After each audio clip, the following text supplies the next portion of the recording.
ఇద్దరు స్నేహితులు ఉండేవారట. ఆ ఇద్దరు స్నేహితులు ప్రతి ఆదివారం గాని శనివారం గాని వారు సినిమాకి వెళ్ళడం అలవాటు, లేదంటే షికార్లకు వెళ్ళడం అలవాటు వాళ్ళకి. ఓ శనివారం గురువు గారు వచ్చారట ఒక చోటకి, ఓ పాస్టర్ గారో లేదా గురువు గారో వచ్చారు. అయితే ఓ స్నేహితుడు అన్నాడంట, ఒరే ఆ గుడికాడికి పాస్టర్ గారు వస్తున్నారు, ఆయన ప్రసంగం బాగా చేస్తారట, వెళ్దాం రా అన్నాడు. ఒరే నువ్వు మర్చిపోయావా, ఈరోజు శనివారం, ప్రతి శనివారం మనం ఎక్కడికి వెళ్తాం, నువ్వు మర్చిపోయావా? మనం ప్రతి శనివారం షికార్కి వెళ్ళాలి కదా, ప్రతి శనివారం మనం సినిమాకి కదా వెళ్తాం, మరి ఇప్పుడు గుడికి అంటావేటి, పాస్టర్ గారు అంటావేటి, ప్రసంగం అంటావేటి అని అన్నాడట. అన్నాడు, లేదురా నేను రాను, నేను గుడికే వెళ్తాను, పాస్టర్ గారు ప్రసంగం వినాలి నేను అని. ఒకడేమో ఎక్కడికి వెళ్ళాడు, గుడికి వెళ్ళాడు. ఒకడేమో ఎక్కడికి వెళ్ళాడు, ఈ యథావిధిగా షికార్కి వెళ్ళిపోయాడు, సినిమాకి వెళ్ళిపోయాడు. సినిమా టికెట్ కొనుక్కున్నాడు, సినిమాలో కూర్చున్నాడు. ఈయనేమో లోపలికి గుడిలోకి వెళ్ళిపోయాడు, గుడిలో కూర్చున్నాడు. అక్కడేం సినిమా మొదలైంది, ఇక్కడేం ప్రసంగం మొదలైంది. ఈయన అనుకుంటాడట సినిమా హాల్లోని, నేను అనవసరంగా సినిమాకి వచ్చేసాను, డబ్బులు దండగా. ఆడు గుడికి వెళ్ళిపోయాడు, ఆడి జీవితం ఎంత మెరుగైపోతుందో, ఆ ప్రసంగం వాడిని ఎంత మార్చేస్తుందో, ఆ దేవుడు ఎంత ఆశీర్వదించేస్తున్నాడో, నేను కానీ కోల్పోతున్నానేమో అని ఈ థియేటర్లో సినిమా అయిపోయిన దాకా అదే ఆలోచిస్తా ఉన్నాడట. అక్కడేమో ఆ సినిమాలో డైలాగులు ఎంత బాగున్నాయో, హీరోయిన్ ఎంత బాగుందో, హీరో ఎంత బాగున్నాడో, కామెడీ ఎంత బాగుందో అని చెప్పి అక్కడ వాడు ప్రసంగం అయిపోయిందాక అదే ఆలోచిస్తున్నాడట. అక్కడికి వెళ్ళినవాడు ఆ ప్రసంగమో వినలేదు, ఇక్కడికి వెళ్ళినవాడు ఈ సినిమా కూడా ఉపయోగం ఏమైనా ఉందా వాడికి కానీ వీడికి కానీ? అలాంటి వారు ఎవరైనా ఉన్నారు ఇక్కడ? ఒక వచనం చదువుతాం. గలతీయులకు రాసిన పత్రిక 6వ అధ్యాయం 14వ వచనం చదువుతాం. అయితే మన ప్రభువు అయిన యేసుక్రీస్తు శిలువ యందు తప్ప మరి దేని యందును అతిశయించుట నాకు దూరమవునుగాక. దాని వలన నాకు లోకమునకు నేనును సిలువ వేయబడి ఉన్నాము. ఏమంటున్నాడంటే పౌలు గారి యొక్క ఆలోచన చెబుతున్నాడు. నేను ప్రభు యొక్క సిలువ యందే అతిశయిస్తాను, దానికి వేరుగా నేను ఏది అతిశయించను అని చెబుతూ, లోకముంది, లోకంలో నేనున్నాను, లోకం నాకును, నేను లోకమునకును సిలువ వేయబడ్డారు. క్రీస్తుని సిలువేశారు కదా. సిలువేసింది ఎవరు? యోధులు. ఎవరినేశారు? క్రీస్తుని. ఇక్కడేమంటున్నాడు పౌలు? లోకము నాకును, నేను లోకమునకును సిలువ వేయబడ్డారు. ఎంతకి ఇక్కడ సిలువేది? యేసుక్రీస్తు ప్రభు వారు సిలువ వేయబడ్డారు అని అంటే ఒక మ్రానుకు వేయబడ్డారు. వీరు లోకమునకు పౌలుకు లోకమును సిలువ వేయబడుతుంది. అయితే మధ్య సిలువ ఏంటి? క్రీస్తును మ్రానుకు సిలువేశారు, అంతేనా? సిలువని దేన్ని అంటున్నాం మనం?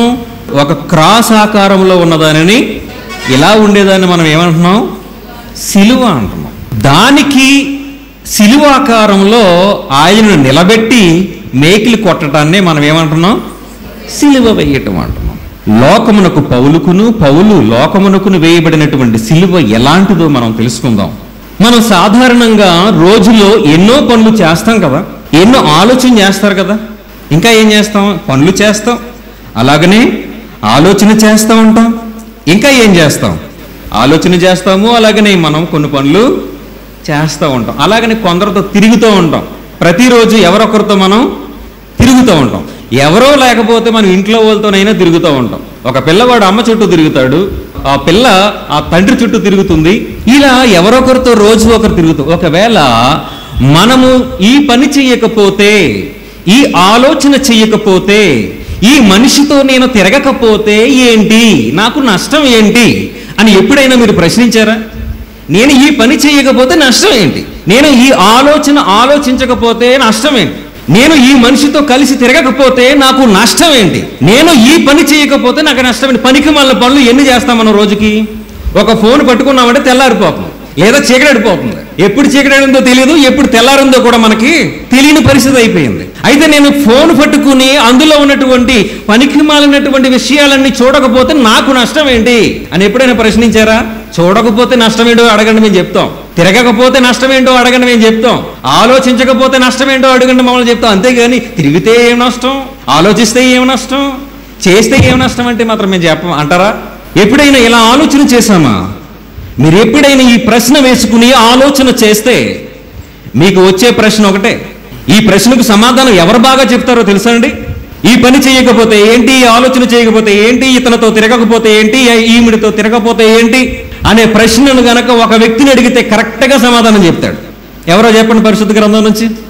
నేను ఈ పని చెయ్యకపోతే, లేదా ఈ పని చేస్తే, ఈ ఆలోచన చేయకపోతే, ఈ ఆలోచన చేస్తే, ఈ మనిషితో తిరగకపోతే, ఈ మనిషితో తిరిగితే లాభ నష్టాలు ఏంటనేది ప్రసంగి గారిని అడిగారు అనుకోండి మిమ్మల్ని, ఆయన చెప్తాడు సరైన సమాధానాలు. చురకెలే జీవితం గురించి అర్థమైపోద్ది ఒక క్షణంలో. అది ఎంత అర్థవంతమో, ఎంత అర్థమో వ్యర్థమో ఆయన కరెక్ట్గా చెప్తాడు.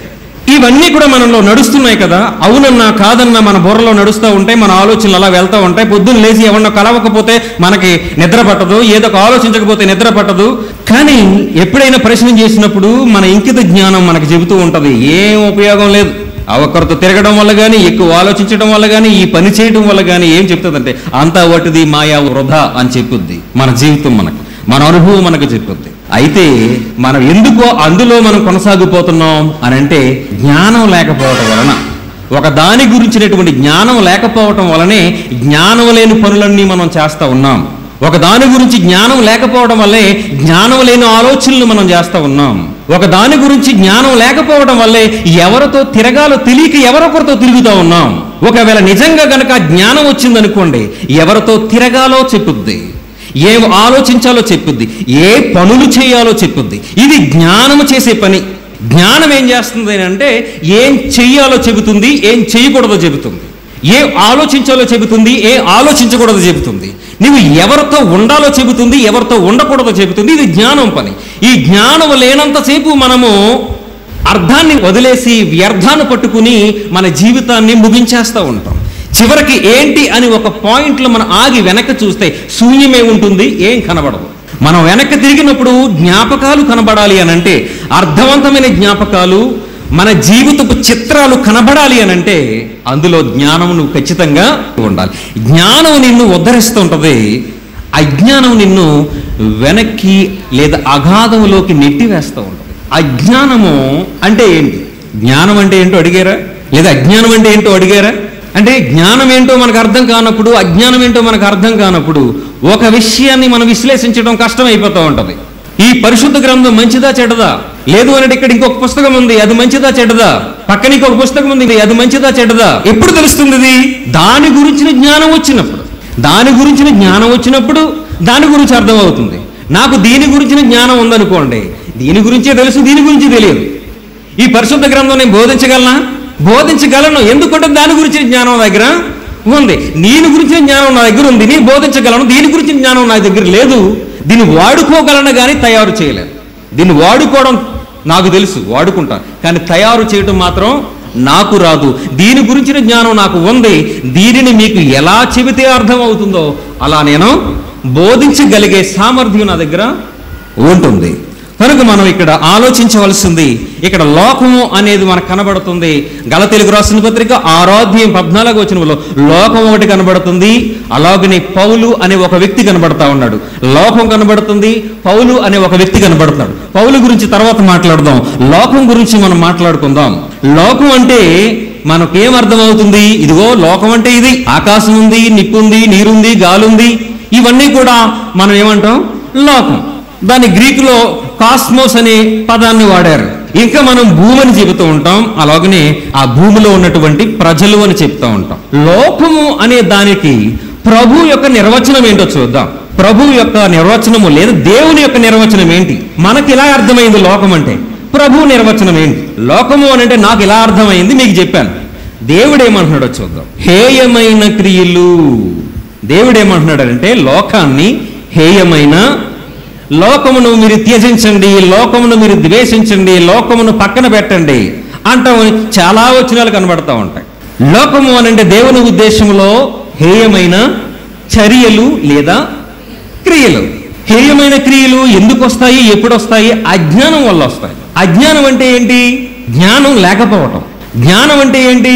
తెలియని దాని గురించినటువంటి ఇన్ఫర్మేషన్ ఏదైతే ఉందో దాన్ని మనము జ్ఞానం అంటాం. దీని గురించిన జ్ఞానం నాకు లేదు, తెలుసుకున్నాను, అప్పుడు దీని గురించిన జ్ఞానం నాకు వచ్చింది.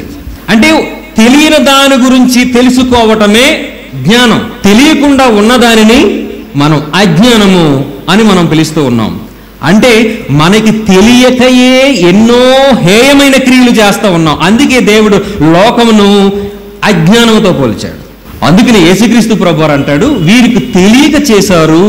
లోకమును చూచి, లోకములో ఉన్న ప్రజలను చూసి ఏమంటున్నాడు, వీరు తెలియక చేశారు.